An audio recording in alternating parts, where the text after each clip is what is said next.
যা কারোর সঙ্গে আজ পর্যন্ত ভাগ করে নিতে পারেননি? কোনো এমন স্বপ্ন যা প্রতিদিন বুকের ভিতর আপনার ব্যথা হয়ে বেজে ওঠে? তাহলে আর দেরি করবেন না, আজই নিজের মনের ইচ্ছেটি বাবাকে জানান। তার কাছে মন খুলে বলুন আপনার মনোকামনার কথা। কোনো চিৎকার নয়, নয় কোনো উচ্চারণ, শুধু একান্ত ভক্তি ভরে মনে মনে বলে দিন আপনার সেই আকাঙ্ক্ষার কথাটি। দেখবেন মাত্র 24 ঘন্টার মধ্যে আপনার মনের ইচ্ছেটি পূরণ হয়ে যাচ্ছে।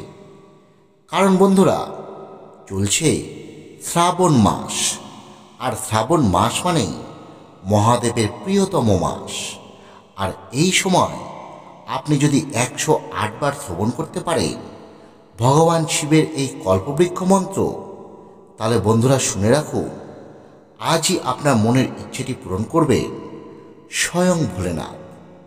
এই মন্ত্রকে বলা হয় শিব কল্পবৃক্ষ মন্ত্র।